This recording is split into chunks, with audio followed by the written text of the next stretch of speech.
বিএনপির কার্যনির্বাহী নেতা মিজানুর রহমান ভূঁইয়া মিল্টনের উদ্যোগে দেশনেত্রী বেগম খালেদা জিয়ার রোগমুক্তি ও বিএনপির ভারপ্রাপ্ত চেয়ারম্যান তারেক রহমানের সুস্বাস্থ্য ও দীর্ঘায়ু কামনায় ইফতার মাহফিলে দোয়া ও মোনাজাত অনুষ্ঠিত হয়েছে। সন্দ্বীপ উপজেলা যুবদলের যুগ্ম আহ্বায়ক শাহরিয়ার সজীব ও উপজেলা ছাত্রদলের আহ্বায়ক সুজাউদ্দৌলা সজীবের যৌথ সঞ্চালনায় ও সাবেক ছাত্রনেতা মিজানুর রহমানের পবিত্র কোরআন তিলাওয়াতের মাধ্যমে অনুষ্ঠান শুরু হয়। আয়োজিত অনুষ্ঠানে বিশেষ অতিথির বক্তব্য প্রদান করেন ইস্ট ডেল্টা ইউনিভার্সিটির প্রতিষ্ঠাতা শিক্ষাবিদ তরুণ রাজনীতিবিদ সাইদ আল নোমান। এছাড়াও আরও বক্তব্য রাখেন চট্টগ্রাম উত্তর জেলা বিএনপির যুগ্ম আহ্বায়ক ইঞ্জিনিয়ার বেলায়েত হোসেন, সন্দ্বীপ উপজেলা বিএনপির আহ্বায়ক অ্যাডভোকেট আবু তাহের, সন্দ্বীপ উপজেলা বিএনপির সদস্য সচিব আলমগীর হোসেন ঠাকুর। অনুষ্ঠানে উপস্থিত ছিলেন সিনিয়র সাংবাদিক সালেহ নোমান, ব্যবসায়ী লায়ন নাসির, হালিশহর থানার বিএনপির সাবেক সভাপতি মোশাররফ হোসেন দীপ্তি, পাহাড়তলী থানা বিএনপির সাবেক সাধারণ সম্পাদক জসিমউদ্দিন জিয়া, সন্দ্বীপ পৌরসভা বিএনপির ভারপ্রাপ্ত আহ্বায়ক মোশাররফ হোসেন দিদার, সন্দ্বীপ উপজেলা বিএনপির যুগ্ম আহ্বায়ক জাহাঙ্গীর হোসেন, ইঞ্জিনিয়ার নসরুল কবির মনির তালুকদার, কাউসার আহমেদ চেয়ারম্যান, আবু সুফিয়ান পাশা সুজন, পতেঙ্গা থানা বিএনপি নেতা কাজী জিয়াউদ্দিন সোহেল প্রমুখ। অনুষ্ঠানে উপস্থিত ছিলেন বিভিন্ন পেশাজীবী ছাড়া বিএনপি অঙ্গ সংগঠনের নেতৃত্বস্থানীয় ছাত্র নেতাসহ বিশিষ্ট ব্যক্তিবর্গ।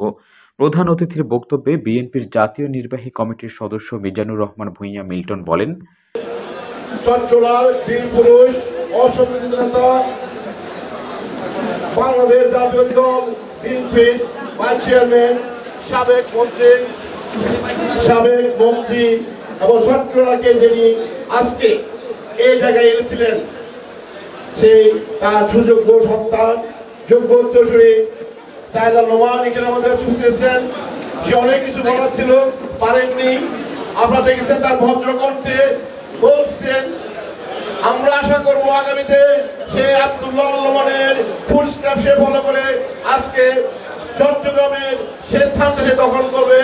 আমি এই আশাবাদ রেখে আমাদের সন্দীপের নেতৃবৃন্দ যারা উপস্থিত আছেন, সিনিয়র নেতৃবৃন্দ, আমি নাম বলতে গেলে সময় আর পাবো না, আমাদের মুদ্রা প্রদান করতে হবে, যার উদ্দেশ্যে আজকে আমাদের আয়োজন।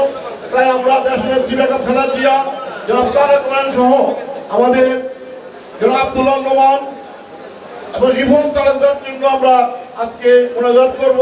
আপনারা প্রাণ ভরে সবার জন্য দোয়া করবেন। বিশেষ অতিথির বক্তব্যে সাইদ আল নোমান সন্দ্বীপ আসনে মিজানুর রহমান ভূঁইয়া মিল্টনকে সমর্থন দিয়ে বক্তব্য প্রদান করেন। আমি জানি আপনারা দারুণ কষ্টে আছেন। আমি আপনাদের বলতে চাই, এই শোককে আপনারা শক্তিতে পরিণত করুন। সামনে নির্বাচন হবে, অবশ্যই হবে।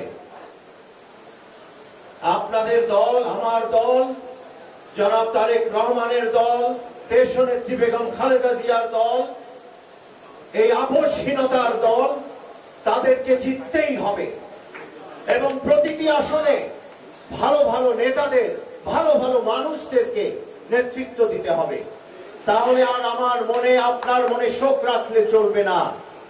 আমাদের দারুণভাবে শক্তিমান থাকতে হবে, শক্তিশালী হতে হবে, ঐক্যবদ্ধ থাকতে হবে। ঐক্য ছাড়া সামনের দিনগুলোতে রাজনীতি কঠিন হয়ে যাবে এবং নির্বাচন আরো কঠিন হবে। আমি আপনাদের কাছে সেজন্য আবেদন জানাই, আজকের ইফতার মাহফিলে, আজকে আমার বাবার মৃত্যুর পর সম্ভবত এটি প্রথম পাবলিক গ্যাদারিং যেখানে আমি বক্তব্য রাখছি ইফতারের মাধ্যমে। অতএব আপনাদের কাছে আমি জানাতে চাই, আমি আমার শোককে শক্তিতে পরিণত করেছি। আপনারা আপনাদের মনের মধ্যেই শোক রেখে আপনারা সামনের দিনে দুর্বল হবেন না। আব্দুল্লাহ নোমান আপনাদের পাশে ছিলেন, আপনারা মনে রাখবেন তার আদর্শ, তার চিন্তাগুলো আপনার এবং আমার মাধ্যমে আপনাদের কাছে আছে।